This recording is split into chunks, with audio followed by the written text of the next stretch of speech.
Hello everyone, welcome to learner B. I am Shivani Chauhan. इस video में हम देखेंगे क्लास 8 जो एसएसटी है हमारी, उसके हिस्ट्री की बुक का chapter 5 when people rebel 1857 and after.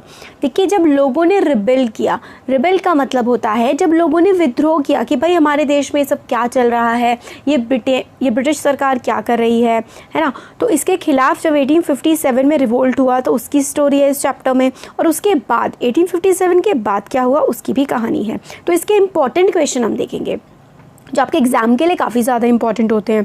तो देखिए, पहला क्वेश्चन है revolt of 1857 began from. Revolt जो था, आंदोलन जो था 1857 का, वो कहाँ से शुरू हुआ था? तो देखिए, वो शुरू हुआ था मेरठ से। सेकेंड क्वेश्चन है हु वॉज तात्या टोपे। तात्या टोपे कौन था? तो तात्या टोपे जो था ना, वो जनरल था नाना साहेब का। तो नाना साहेब का जनरल था तात्या टोपे।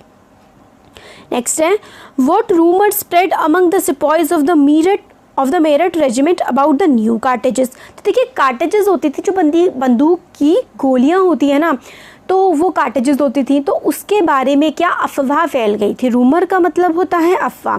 तो कार्टेजेस के बारे में क्या अफवाह फैल गई थी? तो देखिए, इसका आंसर है rumour was that कार्टेजेस were coated with fat of cows and pigs. तो रूमर ये फैल गई थी कि जो कार्टेजेस हैं उसको कोट किया हुआ है किससे?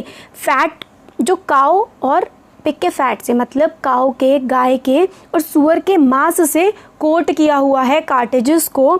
ये जो है रूमर फैल गई थी, अफवाह फैल गई थी। अब सच में किया था या नहीं किया था तो आज तक नहीं पता लगा है।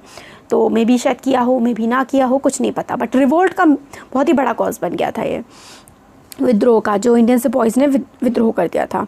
ये थे कुछ शॉर्ट क्वेश्चंस वाले। अब देख लेते हैं why were Indian sepoys discontented. India के जो सिपाही थे जो कि ब्रिटिश आर्मी में थे, वो डिसकंटेंटेड क्यों थे?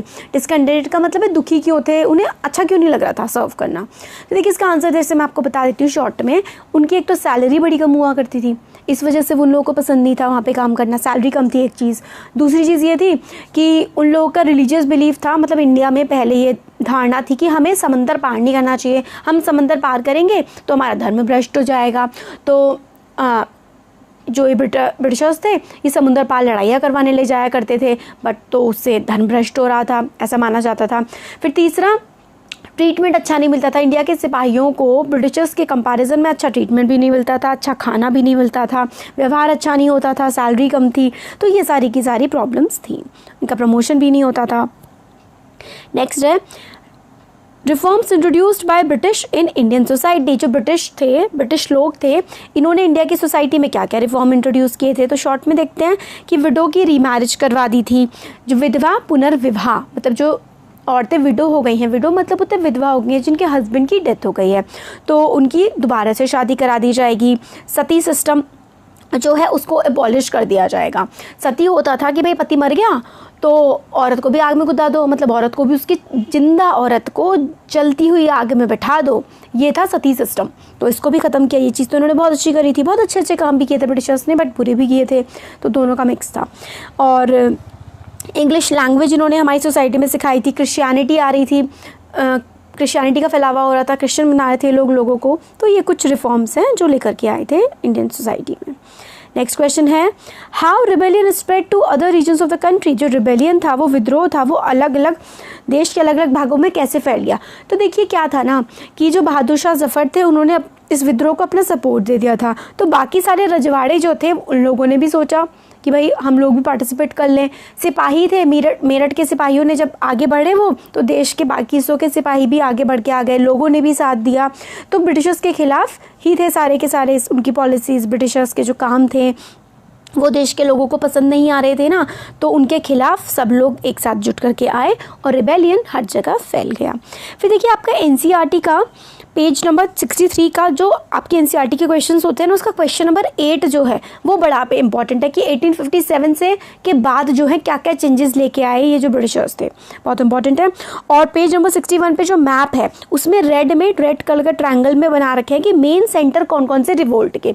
मेरठ था एक झांसी था, लखनऊ था, तो ये सारे के सारे आप मार्क कर सकते हैं मैप में, बहुत इंपॉर्टेंट है। नेक्स्ट आपका चैप्टर है, उसके इंपॉर्टेंट क्वेश्चंस देख लेते हैं। Colonialism and the city. तो कोलोनियलिज्म का मतलब होता है कि ब्रिटिशर्स ने हमारे देश को कॉलोनी बनाई थी, साम्राज्य बनाया था, मतलब हमें गुलाम बनाया था उन लोगों ने, और शहरों के बारे में बात की गई है। तो दो टॉपिक्स है, रेनेसा और अमीर। रेनेसा एक ऐसी एज होती है जहाँ पे लोगों का डेवलपमेंट होता है, मतलब लोगों को जागरूकता बनती है, और अमीर एक पोस्ट का नाम हुआ करता था। नेक्स्ट क्वेश्चन है कि प्रेसिडेंसी सिटीज़ कौन कौन सी हुआ करती थी, उनके आपको नाम बताने हैं। तो प्रेसिडेंसी सिटी हुआ करती थी बॉम्बे, मद्रास और कलकत्ता। इंपॉर्टेंट है ये वाला काफ़ी। प्रेसिडेंसी सिटीज़ कौन कौन सी थी, मैप में भी पढ़ने के लिए आ सकता है आपको कि बॉम्बे कहाँ, मद्रास कहाँ, कलकत्ता कहाँ। नेक्स्ट क्वेश्चन आता है हमारा, वॉइसरॉय पैलेस जो था पहले, वॉइसरॉय पैलेस जिसे बोलते थे, आज उसे क्या बोलते हैं? तो देखिए आज हम उसे राष्ट्रपति भवन बोलते हैं। नेक्स्ट क्वेश्चन है, 2 industrial cities in Britain. Britain की 2 इंडस्ट्रियल सिटीज़ कौन सी हुआ करती थी? तो लीड्स और मैनचेस्टर। यहाँ पे बहुत ज़्यादा कपड़ा बनता था, बहुत ही इंडस्ट्रियल सिटीज़ थी ये इंग्लैंड की। नेक्स्ट क्वेश्चन आता है, what are the main features of Shahjahanabad build by Shahjahan. Shahjahan ने जो शाहजहानाबाद बनाया था उसका मेन फीचर क्या क्या था?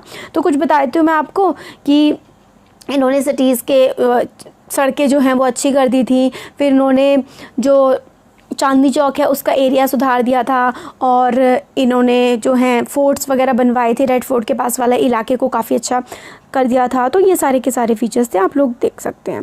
डीअर्बनाइजेशन का मतलब होता है कि कोई पहले शहर था, शहर से वो गांव की तरफ बढ़ जाए। जनरली क्या होता है, गांव से आगे बढ़ के एक जगह शहर बनती है।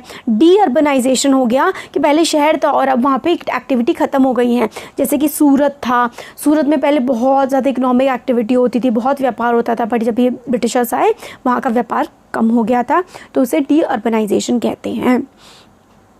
नेक्स्ट क्वेश्चन है, how did partition change the lives and occupations of refugees. Refugees वो लोग होते हैं जो, जैसे कि हमारा इंडिया पाकिस्तान का बंटवारा हुआ, तो बंटवारे में जो पाकिस्तान में रहने वाले हिंदू थे, सिख थे, वो हमारे देश में आए, तो उनको अपनी ज़मीनें, अपना व्यापार, सब कुछ वहाँ छोड़ कर के आना पड़ा। और इंडिया में जो काफ़ी सारे लोग थे, मुस्लिम्स थे, उनको कहाँ पे जाना पड़ा? पाकिस्तान जाना पड़ा। वो यहाँ पर अपनी ज़मीनें, अपना बिजनेस जो भी था सब छोड़ करके चले गए। तो उनकी ऑक्यूपेशन पे, उनके जो काम करते थे उस पर असर पड़ा, उनकी लाइफ पे असर पड़ा। भाई अपने घर छोड़ के आना, अपने आसपास का इलाका, अपनी जगह छोड़ करके आना, बहुत बुरा असर पड़ा था लाइफ पर लोगों की। नेक्स्ट क्वेश्चन है, what did census of 1931 reveal, what attempts were made to decongest the old city. तो पुरानी सिटी में बहुत ही ज़्यादा भीड़ भाड़ थी, ये 1931 के सेंसस से पता लगता है। जनगणना टाइप की होती है, चीज़ों के बारे में पता किया जाता है सेंसस में। और डीकंजेस्ट करने के लिए क्या किया गया सिटी को? डीकंजेस्ट होता है भीड़ कम करने के लिए सिटी में क्या किया गया। ये कुछ इंपॉर्टेंट क्वेश्चंस हैं, ये आप लोग अच्छे से कर लीजिएगा, तो काफ़ी इंपॉर्टेंट रहेंगे, एग्जाम में इनमें से पूछे जा सकते हैं, काफ़ी इंपॉर्टेंट है ये, टर्म्स भी और टॉपिक्स भी।